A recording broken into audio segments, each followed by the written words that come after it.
혹시 누군가한테 길을 좀 잘 알려주시는 편인가요? 조수석에 앉으면은 길을 좀 샅샅이 좀 이 동네 이렇게 가고 저렇게 가야지 좀 길이 안 막혀 라고 좀 얘기를 좀 해주시는 편인가요? 예. 그걸 잘하는 분들도 있고 어딘지 자체를 모르시는 분들도 계시잖아요. 아무리 타고 있어도. 예. 그런 분들도 계셔서 뭐 사람에 따라 운전 연습할 때 옆에 누가 앉는가 되게 중요하겠죠. 길을 잘 아는 분이 앉아야 좀 안심하고 갈 수 있을 것 같아요. 처음 이제 그 교구 사역을 처음 시작할 때쯤에 이제 담임 목사님을 모시고 대신방을 가야 되는 거예요. 근데 그게 부임한 지 얼마 안 돼서 이제 교구 신방을 가야 되는데 모르잖아요. 모르는 동네예요. 모르는 동네인데 또 규모가 있다 보면은 하루에 대신방 하면은 그 구역장님들이 꽉꽉 채워오세요. 하루 8집, 많으면 10집 하거든요. 와, 그러면은 시간이 없어요. 그러니까 정말 칼같이 팍팍팍 도착해서 차를 딱 대고 딱 들어가서 예배를 드리고 바로 또 출발하지 않으면 10집을 못 돌아요. 그러니까 긴장합니다. 긴장하고 그 전날 가봐요. 가능하면 거기를 돕니다. 어느 코스로 가고 차를 어디다 세워야 제일 근처에 가깝게 될 수 있고 막 한 바퀴 돌아본 다음에 그 다음날 막 자신만만하게 이제 담임 목사님 모시고 출발하는 거예요. 그리고 막 가는데 옆에서 담임 목사님 한마디 하시거든요. 저기로 가야 되는데? 이렇게 얘기하세요. 이제 저는 다 알아보고 왔는데 그 동네 분들이 아는 지름길이 또 있는 거예요. 가다 보면 그때부터 이제 머리가 하얘지기 시작합니다. 이 길이 아니었는데 내가 생각한 그 길이 아닌데 글로 가야 되는 거예요. 막 온갖 생각이 듭니다. 하나님께서 이스라엘을 데리고 출애굽을 시키셨어요. 이제 약속의 땅인 가나안으로 가야 됩니다. 근데 그 길을 어떻게 인도해야 되는 거예요? 어떤 준비를 하시고 이 사람들이 안 가본 길, 오랜 동안 이집트에 머물러 있어서 그거 지나다녀 본 경험이 없거든요. 어떻게 데리고 이동할 생각을 하셨을까요? 뭘 준비해야, 여행을 어떻게 준비해야 무사하게 안전하게 거기까지 도착할 수가 있었을까요? 오늘 본문의 말씀에 보면서 그런 방법들 한번 살펴보시면 좋을 것 같습니다. 17절 상반절에 보면 하나님께서 먼저 이렇게 하십니다. 바로가 백성을 보낸 후에 블레셋 사람의 땅의 길은 가까울지라도 하나님이 그들을 그 길로 인도하지 아니하셨다라고 써 있습니다. 이렇게 글로만 읽으면 안 되는 장면들이 있는데 출애굽기는 글로만 읽으면 안 됩니다. 지도를 보셔야 이해가 돼요. 첫 번째 지도입니다. 지도를 보여주시면 저기 맨 그 지중해에 바로 붙어 있는 길이 하나 이제 형광펜 칠해져 있는 길이 있거든요. 저기가 블레셋 사람의 땅의 길이에요. 그러니까 그때 가장 거대했던 두 가지 문명, 이집트 문명과 메소포타미아 문명은요, 그 사이에서 많은 교류가 있었거든요. 상단들도 지나다니고 군대들도 자주 왔다 갔다 했는데 가장 좋은 길, 가장 빠른 길이 저쪽 길이에요. 지중해 해변을 타고 가다가 이제 팔레스타인 중반쯤에 올라가서 이스라엘 평야를 통해서 지나가는 길이 가장 빠르고 가장 유명한 길이었습니다. 근데 그 길을 저기에 12세기에 이제 주전 12세기에 블레셋 사람들이 팔레스틴 지역에 정착을 했어요. 유명한 도시들 가사, 가드, 에글론 이런 도시들을 점령하기 시작하면서 그 땅을 점령하고 나니까 이제 메소포타미아로 올라가는 저 길의 이름을 블레셋 사람의 땅의 길이라고 붙입니다.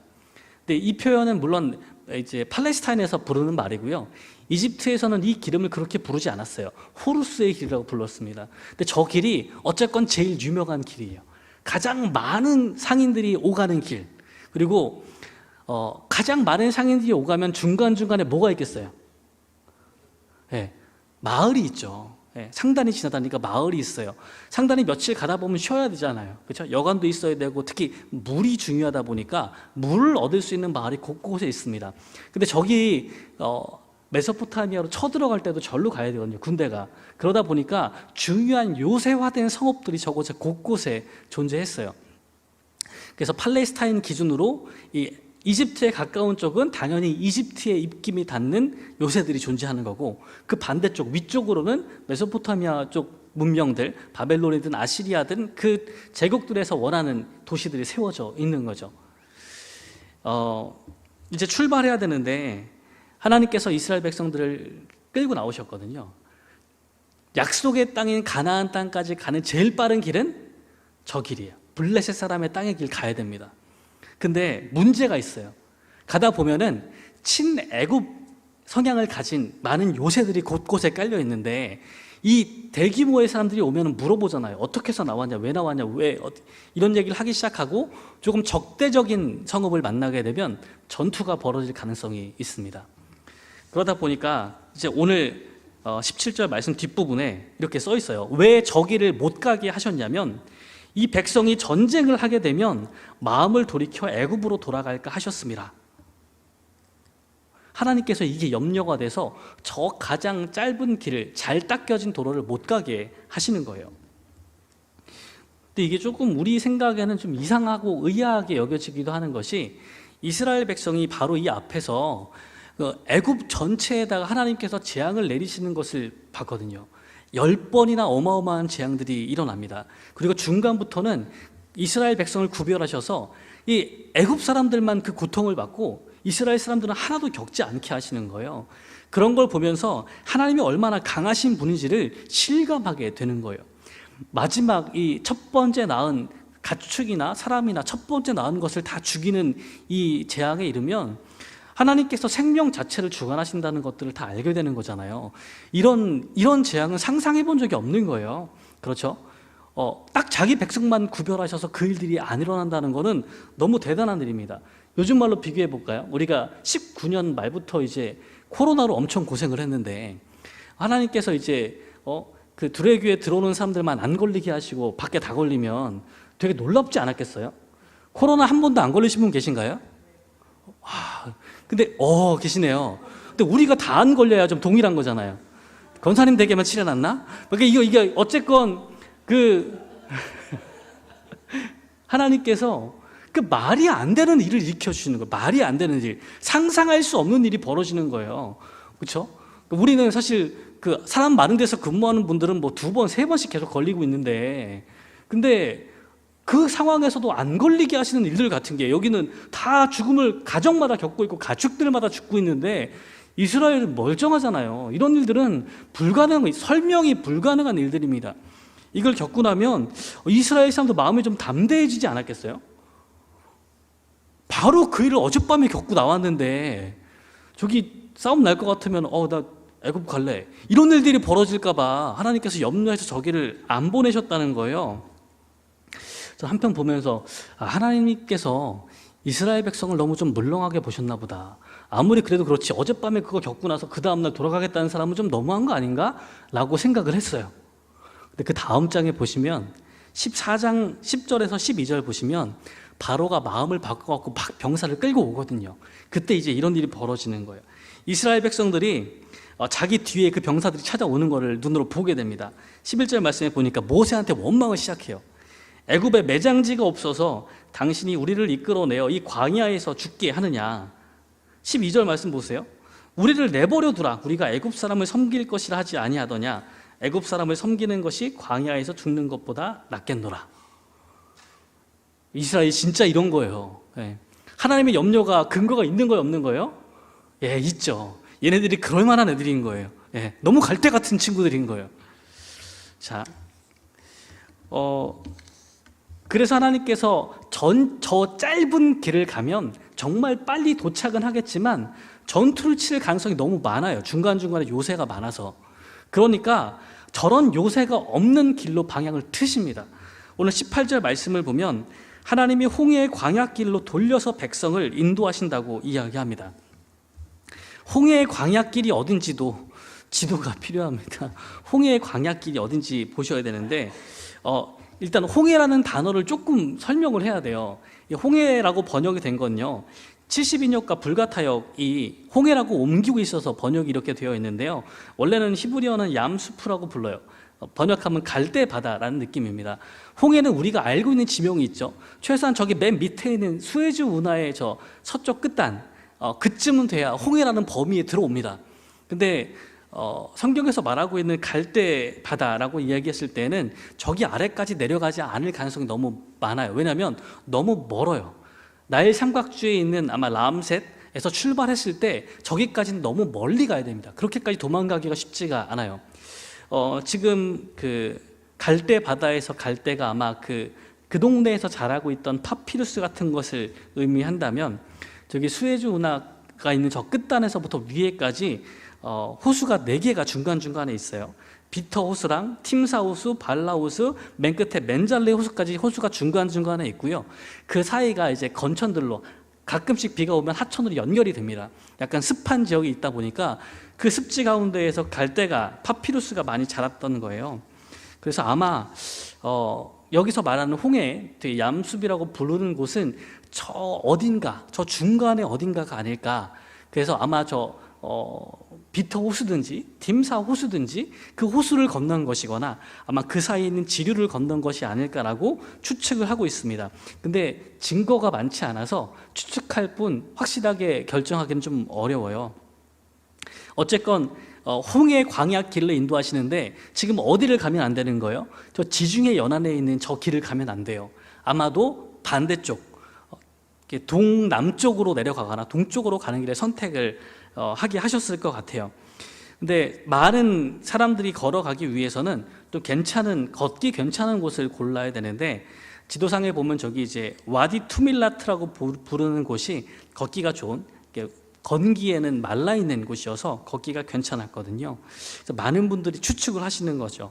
이스라엘 백성들이 저 와디 투밀라스로 걸어서 딤사호 앞에서 꺾어서 발라호나 이제 비터 호수를 건너지 않았을까라고 추측을 하게 되는 겁니다. 저기 보시면 맨 밑에 있는 이제 수에즈 운하의 서쪽 끝단, 저기를 건넜으면 진짜 홍해를 건넌 거고요. 지금 말 표현으로. 아니면 얌숲으로 추측되는 곳이 비터 호수이기도 하고 팀사 호수이기도 하고 발라 호수이기도 하고 또 아니면 그보다 조금 더 좁은 지류이기도 합니다. 아직 어딘지는 잘 모르겠어요. 출애굽기는 저 지명들에 대해서 이야기해주고 있는데 확실하게 우리가 저곳이라고 말하기는 조금 어려워요. 아직까지 그렇게 밝혀내는 충분한 증거가 없습니다. 하지만 중요한 건요, 저거를 완벽하게 지리적으로 재구성하는 것이 중요한 건 아니고요, 이 가운데 있는 하나님의 뜻을 발견하는 게 본문의 초점입니다. 근데 어쨌건 우리는 궁금하니까, 또 저 지역의 지리를 모르니까 그림을 그려가면서 생각을 하는 거죠. 어떤 길로 하나님께서 어떻게 이끌어주고 있는가. 위쪽으로 올라가서 지중해 해변을 따라가는 길이 짧지만 적들이 많기 때문에 안 갈 만한 곳으로 돌려내려서 돌아가는 길을 선택을 하고 있습니다. 20절에 보면 여행 경로가 두 곳이 더 언급이 됩니다. 숫곳과 광야 끝 에담이 나오고 있어요. 여기도 지도가 필요합니다. 다음 지도 보시면 숫곳은 일반적으로 아까 걸어왔던 와디 투밀랏의 끄트머리에 있는 테렐 마스쿠타라고 추측이 됩니다. 확실하지만 이건 다 추측입니다. 저기서 보면은 그 빨간색으로 형광펜 돼 있는 저 아래쪽이 숫곳이에요. 길들을 쭉 내려와서 동남쪽으로 내려와서 숫곳에 이르게 되었고요. 에담은요, 그 이집트로는 성체라는 표현인데 이게 그 위쪽에 있는 여러 요새들을 언급하는 게 아닐까. 그러니까 하나님께서 이스라엘을 되돌리기 전에 블레셋 길을 따라가려고 했을 때 올라가는 걸 생각하면 저 위쪽, 이 에담이 아닐까라고 추측하기도 합니다. 근데 생각보다 거리가 멀어요. 숫곳에서 에담까지 하루 정도 갔다고 추측을 하면 저기는 좀 멀어서 그냥 더 가까운 곳이 아닐까라고 추측하기도 합니다. 다 추측만 말씀드리고 있어서 죄송하긴 하지만 정확한 지명을 알 수가 없어요. 다음 장 보여주시면 나중에 출애굽기에 좀 긴 여정입니다. 우리는 지금 저 시작점을 좀 확대해서 보고 있었는데 전통적으로는 저 빨간 선으로 이스라엘이 광야 생활을 했을 것으로 추측이 돼요. 확실하게 지명이 밝혀져 있는 곳, 저기 마지막으로 만나는 곳이 가데스 바데아인데요. 가데스 바데아는 밝혀져 있어요. 발굴이 되어 있는데 처음에 출발하는 람세스도 발굴이 되어 있죠. 두 가지 점은 확실한데 중간 경로가 확실하지 않아요. 그 중에서 가장 최근에 이슈가 되는 것은 시내산의 위치예요. 그래서 기존에는 저 빨간 쪽으로 쭉 내려가서 밑에 예벨 무사라고 불리는 산이 시내산이일 거라고 추측을 하면서 생각했습니다. 성지순례를 가면 지금 예벨 무사를 가서 시내산으로 설명하고 있는데 학자들의 의견은 좀 많이 갈라져서 이제 저 중간에 보시면 예벨 무사가 아니고 예벨 신 비쉐르라고 불리는 산이 시내산이 아닐까라고 추측하기 시작하면서 파란 선으로 이제 그 광야를 유랑하는 동선이 바뀌어가고 있는 상황 가운데 있습니다. 이것도 아직 추측이에요. 시내산이 어딘지 잘 알 수가 없습니다. 그 동선을 선택했을 때 저것이 가장 성경의 이야기와 잘 맞을 것이라고 보고 있는 상황입니다. 자, 이제 우리의 궁금한 지리적인 내용들은 여기까지예요. 성경의 초점은 출애굽 경로를 지리적으로 완벽하게 복원하는 데 있는 게 아니에요. 그렇죠? 하나님께서 이 출애굽 과정 가운데 말씀하시고 싶은 게 있는 거예요. 우리가 처음 이야기했던 것처럼 하나님께서 목적하시는 가나안 땅이라는 곳이 있는데 하나님의 백성을 데리고 그곳을 가고자 하시는데 어떻게 이 백성을 인도하여 낼까가 제일 핵심적인 이야기입니다. 하나님께서 그래서 어떻게 인도하시냐면 21절과 22절 말씀을 보면 낮에는 구름 기둥으로 밤에는 불 기둥으로 그들에게 비추사 낮과 밤에나 다 걸어갈 수 있도록 만들어주시는 거예요. 길을 밝혀서. 그래서 낮에는 구름 기둥, 밤에는 불 기둥이 백성 앞에서 떠나지 않았다고 이야기합니다. 하나님의 인도하심이 앞에 있던 것은 적들과 싸울 만한 곳을 피해서 갈 수 있도록 인도해 주셨어요. 그리고 구체적으로 인도하는 방식은 구름 기둥과 불 기둥을 가지고 그 앞에서 인도하셨다는 것을 말해줍니다. 처음 이 본문을 만나고 나서 궁금한 게 생긴 거예요. 구름 기둥과 불 기둥으로 인도하셨는데 그럼 기둥이 두 개였던 거예요? 하나였던 거예요? 기둥 두 개가 왔다 갔다 하나요? 하나가 왔다 갔다 하나요? 하나인가요? 속으로 생각했어요. 그럼 낮에는 구름 기둥이었고 밤에는 불 기둥인데 그럼 몇 시에 바뀌어야 돼요? 막 그런 궁금함들이 막 생기는 거예요. 이게 어떤 걸까 생각했는데 저만 그런 게 아닌가 봐요. 학자들도 똑같은 고민을 했는데 그 학자들의 그 생각에 가장 그럴싸한 방법은요, 기둥은 하나예요.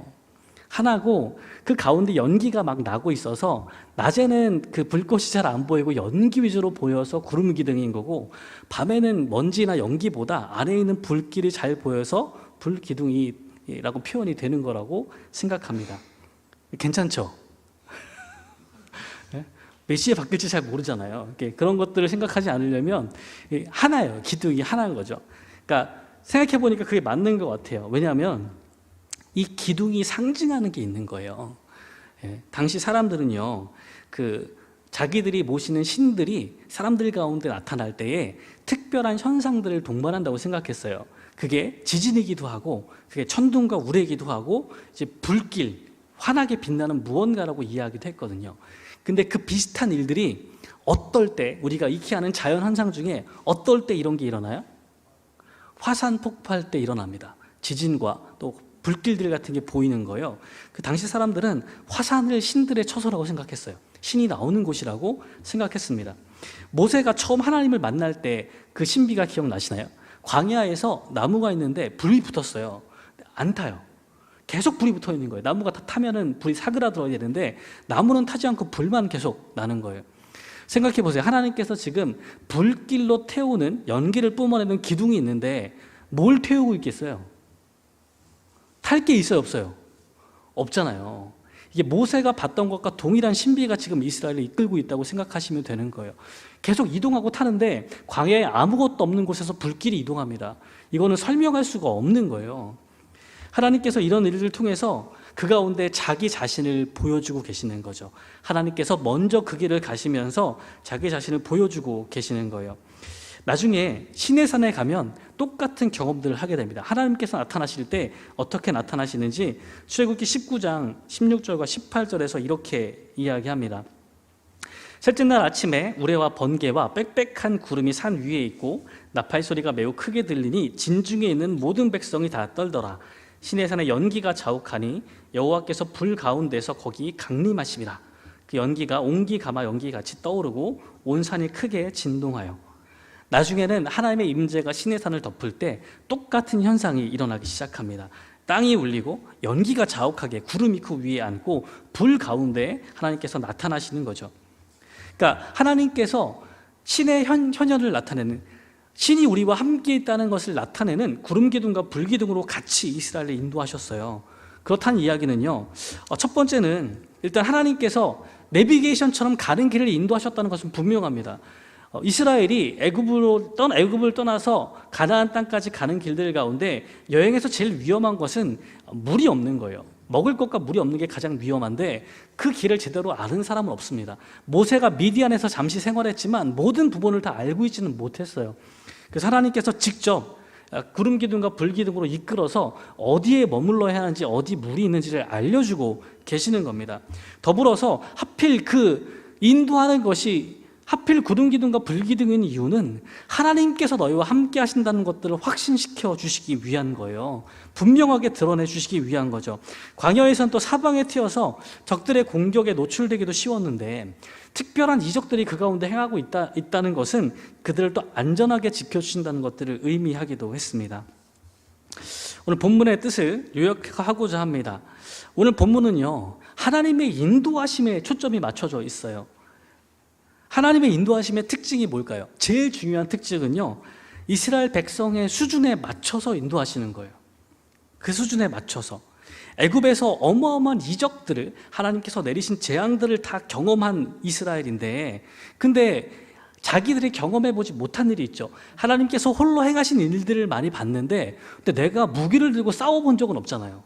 그럼 그건 무서운 거예요.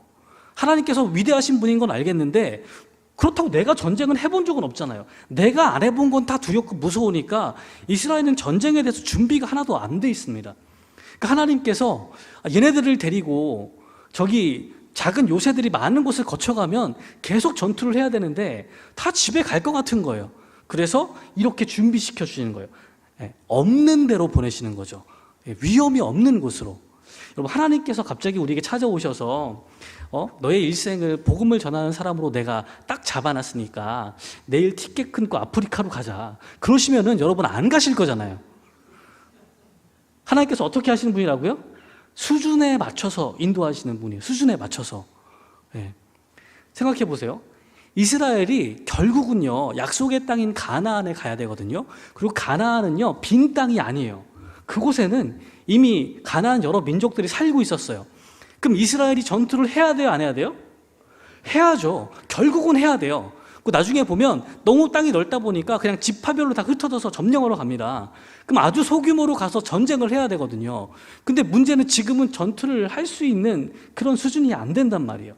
하나님께서 어떻게 하시냐면 요단을 건너서 강을 건너가기 전에 요단 동편에서 전쟁을 연습시키세요.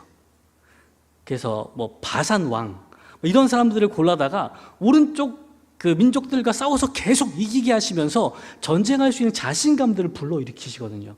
그리고 요단을 넘습니다. 하나님께서 다 훈련시키시는 거예요. 전쟁할 수 있도록. 자, 생각해 보세요. 하나님께서 이스라엘 데리고 나오셨어요. 얘네들이 전쟁하면 집에 갈 것 같아요. 하나님께서 우리를 막 복음을 전하는 사람 딱 세우려고 하셨는데 좀 멀리 보내라니까 바로 안 할 것 같아. 그럼 어떻게 하세요? 그런 위험이 없는 곳으로 싹 이끌어 주시는 거예요. 한참 가다 보니까 이제 처음에는 바로 막 애굽 돌아가려고 그랬잖아요. 근데 한참 가니까 돌아가기에 너무 멀리 왔어. 이런 상황, 이제 어떻게 돌아갈 수도 없어요. 그럼 어떻게 하세요? 슬금슬금 준비시키시죠. 여기랑도 싸우게 하고 저기랑도 싸우게 하고 정말 전쟁을 준비할 수 있도록 하나하나 이제 훈련시켜 가시는 거예요. 하나님은요, 사실 혼자 하시면 다 하실 수 있거든요. 엄청 편하거든요. 그런데 자기 백성을 훈련시키세요. 수준에 맞게 준비시키시는 거예요. 교회 와서 뭔가 목사님이 이야기하는 이러이러한 봉사를 좀 해주세요 라고 이야기하면 막 너무 부담스럽고 난 내일부터 다른 교회 나가야겠다. 너무 부담스럽다. 이런 분들 계시잖아요. 하나님은 어떤 분이라고요? 할 만한 것부터 시키시는 거예요. 할 만한 것부터. 우리 수준을 너무 잘 아시니까 우리가 감당할 수 있는 그런 일들을 주신다고 합니다. 사실 우리가 겪는 여러 가지 어려움들이 있는데 시간이 지나가 보면 나중에 보면 감당할 만한 거였어요. 별거 아니었어요. 근데 그때는 힘들잖아요. 근데 고린도전서 10장 13절 말씀처럼 하나님은 우리가 감당할 만한 시험들을 주시는 거예요. 그거를 밟고 성장할 수 있도록 계속해서 훈련시키고 계신 거죠. 오늘 본문에서도 하나님의 인도하심은 그렇게 세밀하다는 것들을 알게 됩니다. 두 번째는요, 하나님이 이스라엘 백성을 되게 아기처럼 인도해 주시는데 어릴수록 엄마와 떨어지기 싫은, 주구 양육자와 떨어지기 싫은 분리불안이 좀 있잖아요. 안 보이면 울고 찾아다니는 그런 마음들이 있습니다. 애굽에서 만난 애굽의 신들은요, 특징이 있는데 일단 전문적이에요. 자기 영역이 있어요. 요것만 잘해요. 그리고 화려한 신전에서 거하는 신들이에요. 근데 하나님께서 애굽에서 보여주셨을 때 하나님은 뭘 잘하시는 거예요? 애굽에서 다 보여주셨잖아요. 뭘 잘하세요? 다 잘하세요. 다 이겼어. 하나님께서 다 잘하시는 거예요. 그리고 지금 보여주실 건 뭐예요? 하나님은요, 신전에 거하시는 분이 아니시는 거예요. 누구랑 거하시는 거예요? 움직여요. 이게 지금 하나님의 현현하는 모습이 불기둥과 구름기둥이 움직인단 말이에요. 누구를 따라서? 하나님의 백성을 따라서 움직입니다. 이것은 당시에 사람들이 생각하는 신의 모습과 전혀 다른 거예요. 이런 신은 존재하지 않았거든요. 하나님께서 이스라엘 백성들에게 말씀하시는 거예요. 얘가 자꾸 안 보이면 울어. 엄마 안 보이면 우는 거예요. 그럼 어떻게 해야 돼요? 그럼 같이 있는 거예요. 놀랍지 않습니까? 이런 하나님이신 거예요. 이스라엘이 하나님이 없는 것 때문에 불안해할까 봐 그들과 함께 하시는 것을 선택하시는 거예요. 자기 백성과 함께 하시는 것을 선택해서 보여주십니다. 이런 하나님의 인도하심 때문에 이스라엘이 광야로 나갈 수 있는 거예요. 위험한 것들 가운데 발자국을 내디딜 수 있는 겁니다. 하나님께서 함께 하시면 노예 생활에 점철되어 있던 이 백성들이 광야로 뛰어들 수 있는 거예요. 이것이 우리에게 주신 하나님의 말씀이라고 생각됩니다. 시편 18편에 보면요, 하나님께서 이스라엘 백성들을 어떻게 전쟁에 준비시키시는지 이렇게 노래하면서 고백이 되어 있어요. 시편 18편 31절부터 34절 말씀에 이렇게 기록되어 있습니다. 여호와 외에 누가 하나님이며 우리 하나님 외에 누가 반석이냐. 이 하나님이 힘으로 내게 띠띠우시며 내 길을 완전하게 하시며 나의 발을 암사슴 발 같게 하시며 나를 나의 높은 곳에 세우시며 내 손을 가르쳐 싸우게 하시니 내 팔이 놋활을 당기도다. 아멘. 여러분, 활 당겨보셨어요? 네. 활이 놋활이래요. 당길 수 있겠어요? 네. 아무나 당길 수 없는, 우리 그리스 로마 신화에 보면 오디세이아에서 보면 이제 오디세우스가 활 당기잖아요. 아무나 당길 수 없는 거, 그죠? 어마어마한 활을 당깁니다. 하나님께서 이스라엘 백성들을 준비시켜서 전쟁에 능하도록 계속 훈련시키셔서 뭘 당길 수 있을 만큼 장사나 당길 수 있을 법한 노타를 당기게 하시는 하나님이 우리와 함께 하신다는 겁니다. 말씀을 정리합니다. 하나님께서 우리를 인도하시는데요, 우리 수준에 딱 맞춰서 인도하신대요. 우리 앞에 있는 어려움들이 있어서 이 답답한 마음으로는 쉽게 도전하지 못하고 나갈 수 없는 그 마음을 아시고 함께 하셔서 거기에 나가게 하신대요. 우리가 그 어려운 길을 나갈 수 있는 것은, 위험을 무릅쓸 수 있는 것은 하나님이 우리와 함께 하시기 때문이에요. 힘들지만 광야길을 선택할 수 있는 이유는 하나님께서 우리와 함께 하시기 때문입니다. 그 믿음을 가지고 광야의 길을 가는 우리가 되기를 원합니다. 편안한 길이라고 다시 애국 가시면 안 돼요. 그렇죠? 네. 교회 오고 드디어 믿음을 갖게 됐어요. 근데 어느 게 더 편안해요? 주일날 예배 안 오고 집에서 자는 게 훨씬 편안하죠. 그 길 가시면 돼요, 안 돼요? 교회 갔는데 가만히 안 냅두고 자꾸 뭘 하라 그래요. 어떻게 해요? 집에서 좀 더 자고 싶은데 어떤 길을 선택하시겠어요?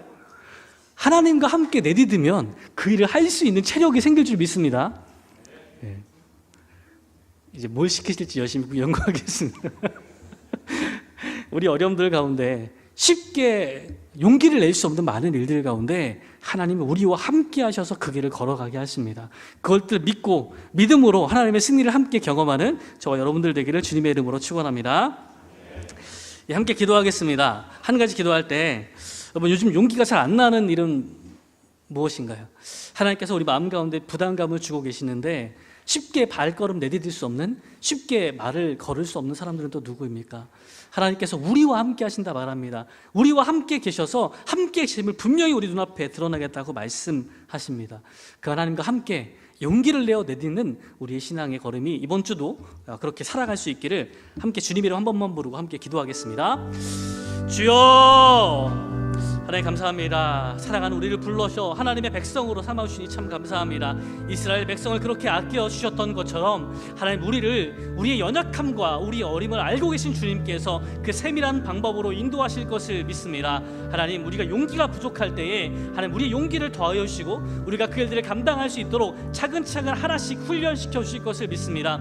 이스라엘 백성이 아무것도 준비되어 있지 않았지만 하나님과 함께 하실 때 하나님께서 그들 가운데에 하나님 불기둥과 구름 기둥으로 거하시며 그 앞길을 인도하여 주실 때에 하나님 그들의 그 일들을 감당하며 전쟁을 감당할 수 있는, 전쟁에 이길 수 있는, 승리로 그 땅을 차지할 수 있는 백성으로 자라나게 되는 것들을 주님 우리가 보게 되옵니다. 하나님 우리가 그런 일들을 감당할 수 있도록, 우리가 믿음으로 한 건 없이 걸어가는 삶 될 수 있도록 인도하여 주셔서 하나님 부르심 가운데 아직 내가 감당할 수 없을 것 같은 도전으로 느껴질지라도 하나님 손잡고 함께 걸어가는 삶 될 수 있도록 인도하여 주시옵소서. 믿음으로 그 가운데 걸어갈 때에 승리를 약속해 주시고 그 일을 이길 수 있게 하시는 하나님의 역사를 경험할 수 있도록 도와주시옵소서. 연약한 우리를 들어서 싸우게 하시며 우리도 장사가 되도록 노타를 당길 수 있게 하신 하나님을 경험할 수 있도록 인도하여 주시옵소서.